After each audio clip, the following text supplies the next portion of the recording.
At the Nocturnists, we are careful to ensure that all stories comply with healthcare privacy laws. Details may have been changed to ensure patient confidentiality. All views expressed are those of the person speaking and not their employer. You're listening to The Nocturnists, Stories from a Pandemic. I'm Emily Silverman.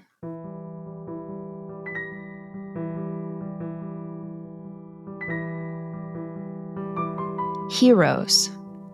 They help, protect, save, motivate, guide. They instill hope. They remind people of good, and they do what no one else will. They're often portrayed as more than human. Though they may die, their deaths have meaning. Doctors, nurses, and other essential workers have been showered with praise from the beginning of the pandemic. But the hero trope can be weaponized, too. It can sweep the missteps of leaders under the rug. It can hurt, it can exploit, and it can paper over the pain. How are healthcare workers holding up during this time? The Nocturnist is back with our second installment of Stories from a Pandemic. Today's episode is called The Space Between.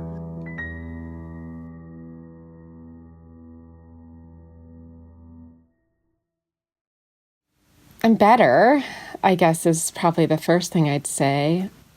I quit my job and I started a new job. I'm now working at the VA as one of the nursing home docs, which is a big change from doing home-based primary care, which is what I was doing before. I can't remember exactly when in July I left the last clip, but the last year's been awful. Absolutely awful. Residency was bad, for all the reasons that residency is always bad. But at least I felt like in that setting I had some sense of camaraderie. The last year I felt so professionally alone. And now, being a nursing home doc, it's very different. There's much more of a team setting, and I'm never alone. But there's so much recovering that I have to do just to, be able to live my day-to-day. I feel like there was a tidal wave and I'm on a raft, but nothing else has changed. It's still overwhelming and just trying to keep my head above water. During the first 6 months of the pandemic, I lost 2 of my 3 living grandparents. My grandfather, who was someone I was incredibly close to, died at the end of February last year, I think from COVID. But at the time, they weren't running PCRs. It was something that was just starting to kind of bubble up in the news then, even though he had this really sudden and kind of bizarre acute illness. He didn't get tested, and it wasn't really on anyone's radar. And then my grandmother on the other side of the country died in May, shortly after her caregiver got sick with COVID. And she died not of COVID, but of just sort of increasing frailty, the dwindles. Things have kind of settled in the way that they do after loss and death. After a time, it doesn't feel as frantic as it did before. It just sort of feels melancholy. Since about this time last year, I felt like on this adrenaline kick. I talked about it with my brother, who's a second-year resident. He'll finish a shift and be practically vibrating just from the intensity of the stress. And I said, yeah, I remember, those night float shifts were when I used to feel that the most. And I feel like I have been sort of carrying that emotion this entire time. I'm just so amped up by everything that's going on that it's hard to just turn off. And it's getting slowly better from what I sometimes joke is the geriatrician's favorite therapeutic intervention, which is the passage of time. But I still feel dizzy and disoriented and maybe a little altered at times.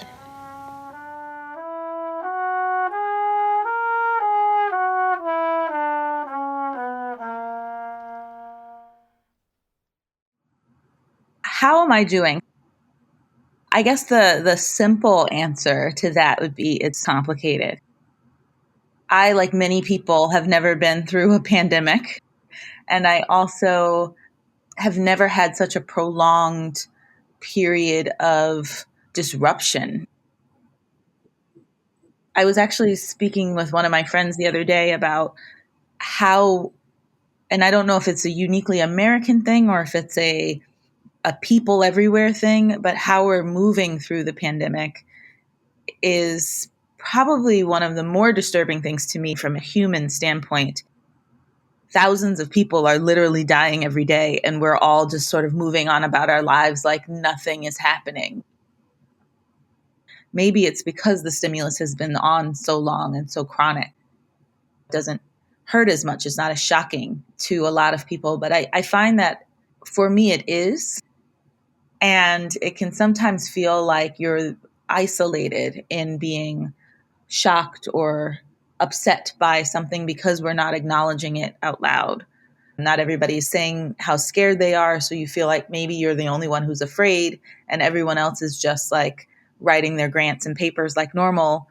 And so there must be something wrong with me for not being able to persevere in the same way.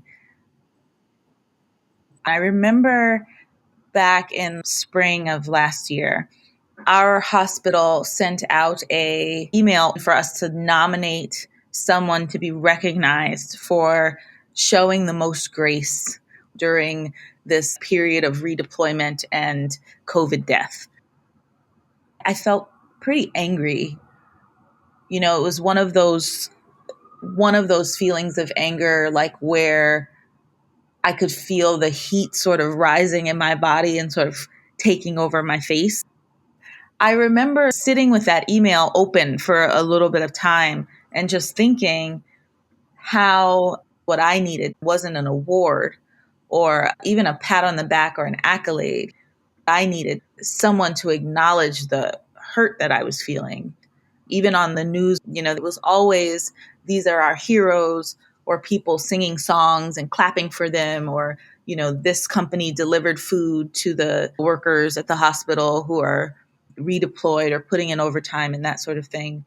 And it was never asking healthcare workers how they're doing. Most of us didn't sign up to do what is essentially wartime healthcare, working shifts that we wouldn't normally work, in services that we wouldn't normally be occupying. And what I wanted at the time from the hospital, from my program, from the people around me, was just to acknowledge that it was a mess. That acknowledgement was coming from nowhere. And so then to get this email that's like, let's put on a pedestal the person who's shown the most grace or who has persevered the most or who's gone through the pandemic without showing any of the negative emotions that make us feel uncomfortable. It just sort of reified this idea that what we value is not really the whole spectrum of human emotion. If I show up feeling the fullness of my emotions, the wholeness of myself, then it makes you have to acknowledge that I'm feeling that, and then maybe also have to acknowledge that you're feeling it too.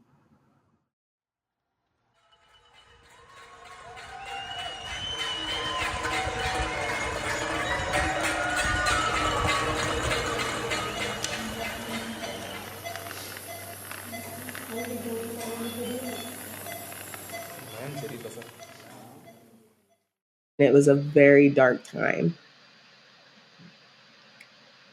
It challenged my optimism. Just seeing that much death and dying, knowing that it could be me, it could be my mom, it could be my dad, it could be my best friend. I didn't realize how much a part of me optimism was. I didn't realize how much I relied on it and depended on my optimism. It wasn't there. The hardest thing about the pandemic is the amount of death and dying. In the area that I work in, the patients are extremely vulnerable to not only getting COVID, but not surviving it. I've had patients come in at 9 a.m. and by 12 p.m. they're intubated. By the next day, they're dead. I can remember the first COVID positive intubation that I did. I was terrified. I am in a room, shielded off from everyone else, and I am literally face to face with the source, going right for the lungs.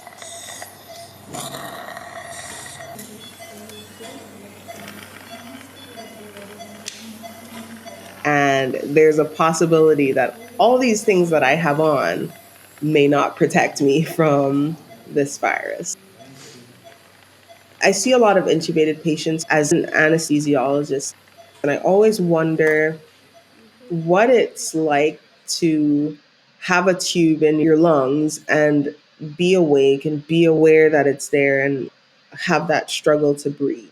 What are they thinking? What is it like? In the beginning, some of my dreams were very abstract. I would be like drowning, or there would just be an instance where I cannot breathe. I remember a dream where I was in my body, intubated, and I remember the sounds. I remember hearing the monitor just beeping with my heart rate. So I could hear my pulse ox like just beeping. And I could see a physician or a nurse just moving around my room and like doing things to me. And I remember wanting to say out loud, "Hi, I'm here, I'm awake." I felt locked in and trapped. Nobody could see me or hear me. I've never felt so helpless.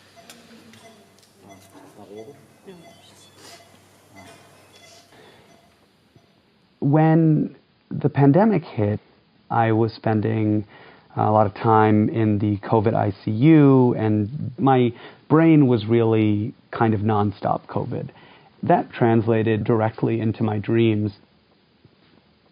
There was one dream where I was about to be put on a ventilator, what I was doing to so many people. And it was really rough. But there were other dreams which would just be somewhat normal, but always still about COVID. I had this recurring dream of being a superhero where I was trying to like save people and do superhero things, but my superhero powers just kept not working. And it was like this profound sense of powerlessness and of being confused why I couldn't fly, why I couldn't use like my Jedi powers or whatever. And I just remember having those dreams and waking up and thinking this is a really, really thinly veiled metaphor for what's going on at the bedside in the ICU. The night that I got the second vaccine, I have such a strong memory of this.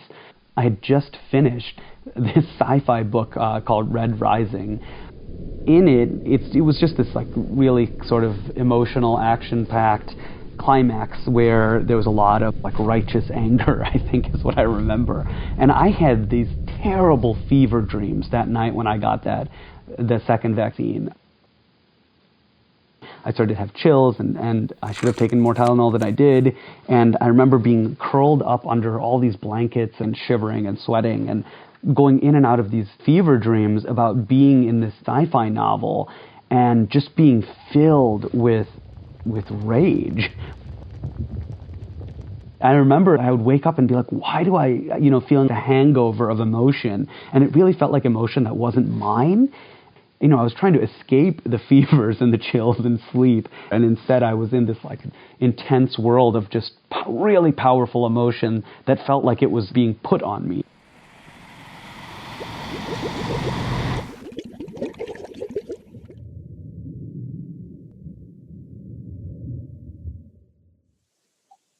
What has changed for me is everything. And not much. I mean, it's both all at the same time. In the very beginning of all of this, I didn't know my role. I don't think most rehab physical therapists, occupational therapists knew what our role was going to be. To be honest, sometimes I still wonder what my role is. My patients that I see, I feel like a sense of dread. And it's not because of them. It's not anything to do with them. It's that I know that I'm the only person going out to see them and talking to them and next to them and touching them. And I know I'm going to leave. And I know that I can't fix what has happened. I can't open the boarding care, and I can't get the neuropsych consult to come out. I can't do these things that I wouldn't even have to think about if the pandemic was under control.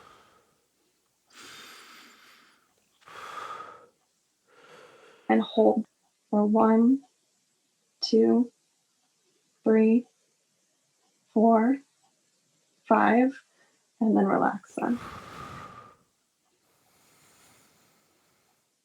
A lot of the assisted livings and boarding cares haven't had visitors since the pandemic started. People are very, very lonely. It feels like there's nothing I can do about it. And yet I'm in their home and I'm asking them all these questions. And as the speech therapist, a lot of what we do is talking. And even if we're working on swallowing, I can't help but have conversations with people. Over the last 8-9 months, I've had many, many people beg us not to discharge them. Who's going to come? You're the only people that I talk to. And it does something to you to not be able to fix that.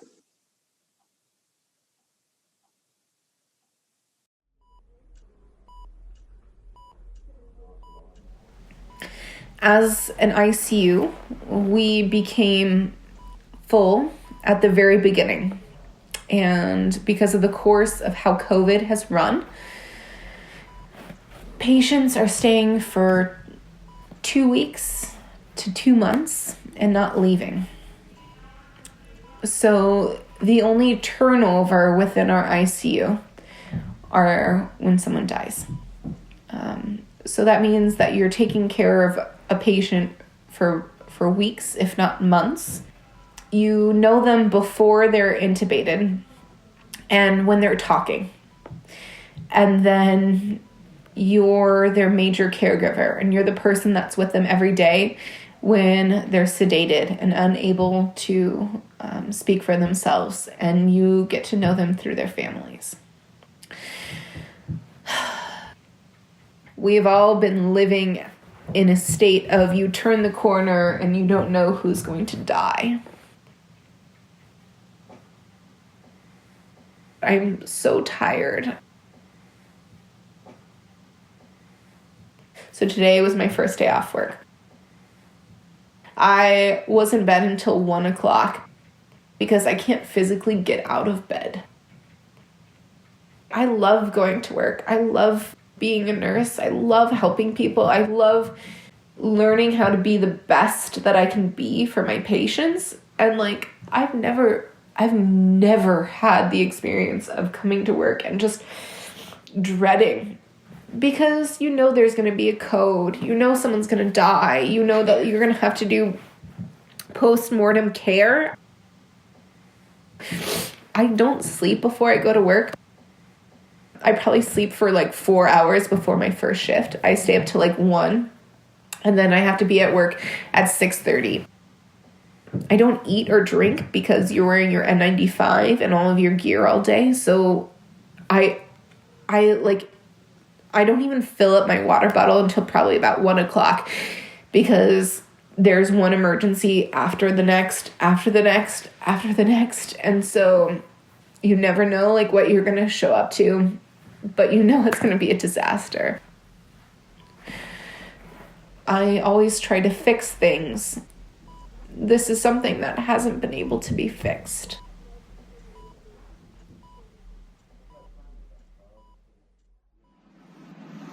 I'm an emergency medicine resident. I am burned out. I want to leave residency.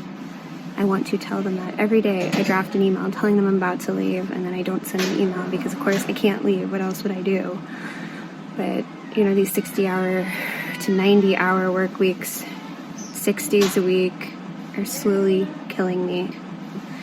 I'm so tired all the time. I go home after my shift and I cry and I play Emily Scott Robinson's The Time for Flowers on repeat, and I just cry in my car on my drive home.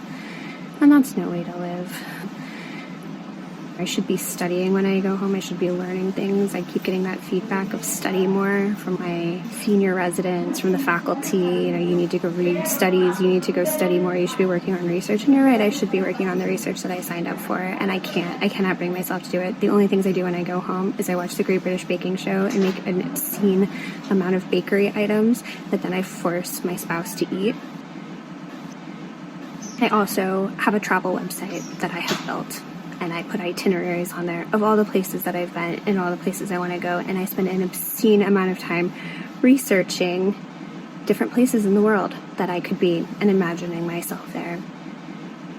Most days when I'm sitting there working in the COVID hospital, feeling like every single patient I'm seeing has COVID or is sick or is there for reasons that are absolutely ridiculous in the time of COVID, and they shut down everything again, the world just feels like it's falling apart, because the world does feel like it's falling apart.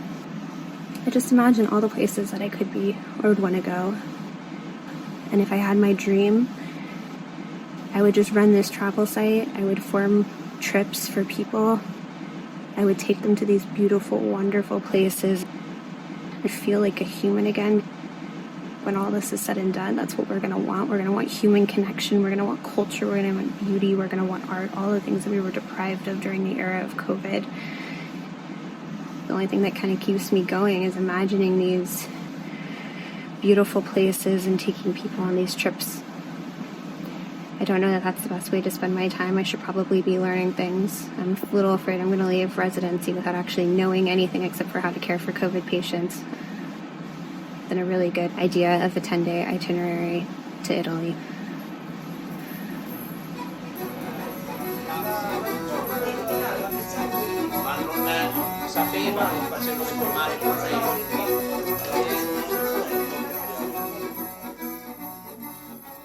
I've actually thought about this a lot, and I've thought about how I have also been complicit in such a system. In our medical training, we praise the person who stays up the longest or who, violates duty hours and all of these different things. And we sort of tell our stories about the time where we ignored our own humanity in order to care for other people. And there's a valor and praise that comes with those stories. An example for me is I was diagnosed with my autoimmune disease in 2017. That day, I woke up in the morning and I felt like I was getting kind of sick. I didn't feel well. I was a junior resident and I was the junior in the ICU, and I really wanted to do a good job. And so I go to work and I was exhausted. I remember in the afternoon when we were doing rounds, I was basically leaning over the patient tray table in order to hold myself up. And I felt short of breath. I actually had a fever. And I didn't stop. I didn't say excuse me, I feel like I'm dying. I kept going. I went throughout the rest of the day. I worked a 12-hour day till 7 p.m. And when the person came to relieve me, I was huddled in a blanket with rigors, like my teeth were chattering kind of thing. I walked home and ended up going to urgent care because I thought I must have the flu or something terrible. I get to the urgent care and I had a heart rate of 170. My temperature was 103. And they were like, you need to go back to the hospital from whence you came. Like something's seriously wrong with you.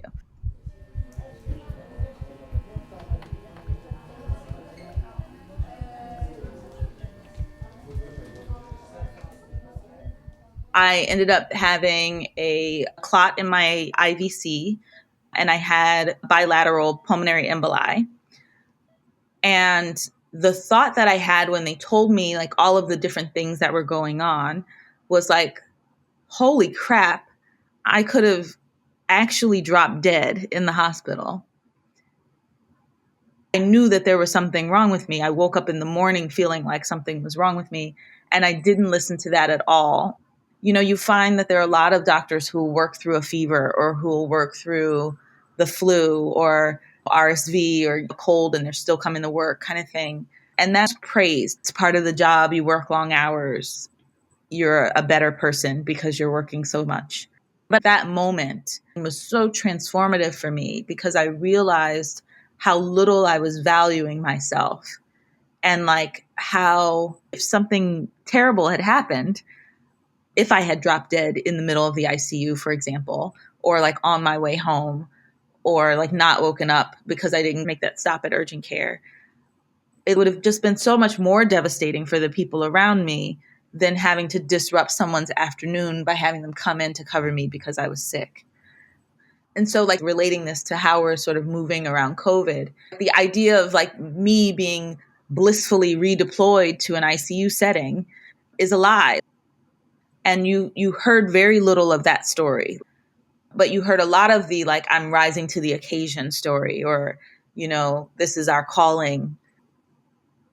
And that was the dominant story that you heard. And so those of us who are feeling like this is not what I signed up for, those of us who were really feeling that loss were like, okay, so where are the rest of us? Because we're getting all of this like hero story, but no one really wants to hear my side. That this sacrifice, it feels like it's killing me. That emotion that you must feel in that moment, and the emotion that you feel when someone's like, you're doing a great job, you're a hero, without the acknowledgement of how messy the rest of it is, the space between. I just think we could do a better job of talking about the space in between being a hero and falling apart.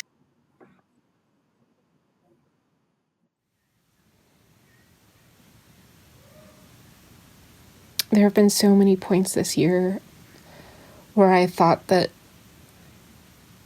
it was all too much and that it would destroy me. I think everyone I know who's in medicine has just done that same thing. We all pour ourselves into this. We give and we give. And, you know, some of us are more eloquent about it than others. And some of us are more emotionally capable of handling that than others. But, you know, there have certainly been times where I just couldn't take it. I've certainly downgraded my ambitions a lot. I think that's the only way I've been able to handle it, is that for me, it's good enough just to be a really good doctor. I'm not trying anymore to like publish the best papers or appear on TV as like the famous doctor giving advice or any of the things that I used to imagine. I just want to do the best job for my patients that I can and get through the day and still be alive at the end of it. I think I can toggle by having hope just within the individual encounter. When I do go see a patient, you know, and I feel like I've done something good and I've helped them, I can sometimes hold on to that a little bit longer. And despite the vaccines and how exciting that is, I don't think this is going away for a long time. A couple more years at least. And we are so hurt.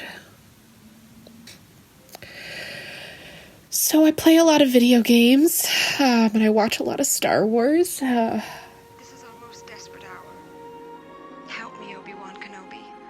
You're my only hope. Why Star Wars? Oh, gosh. I think my favorite part is the Force. I think, honestly, this is going to sound silly, but it probably is like the closest thing that I have to a spiritual belief that we all are connected by a force. I don't necessarily believe that we can manipulate it, into lightning that we can shoot at our enemies, but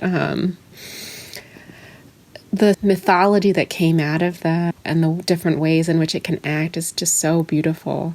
I love Alec Guinness. I mean, the role of Obi-Wan Kenobi is, to this day, my favorite, or one of my favorites. Now I have many favorites. But I loved how close it seemed, even though it was a long time ago in a galaxy far, far away. Thought, if we were to suddenly start interstellar space travel, this is exactly what it would be like. And that we'd still have the same petty squabbles and, maintenance issues. Like the Millennium Falcon is, constantly having to be repaired, In some ways it has like a great Muppet Caper type of feeling to it. I think I speak for every woman of our generation when I say I love Princess Leia. Princess Leia was amazing. And now I really love Ahsoka Tano after watching Rebels and the Clone Wars. I love how small it makes each individual planet seem when there's bigger things at work. That maybe some of this stuff feels a little bit less overwhelming when you sort of have a sense of the bigger perspective, that we are just one set of beings in one small place and time.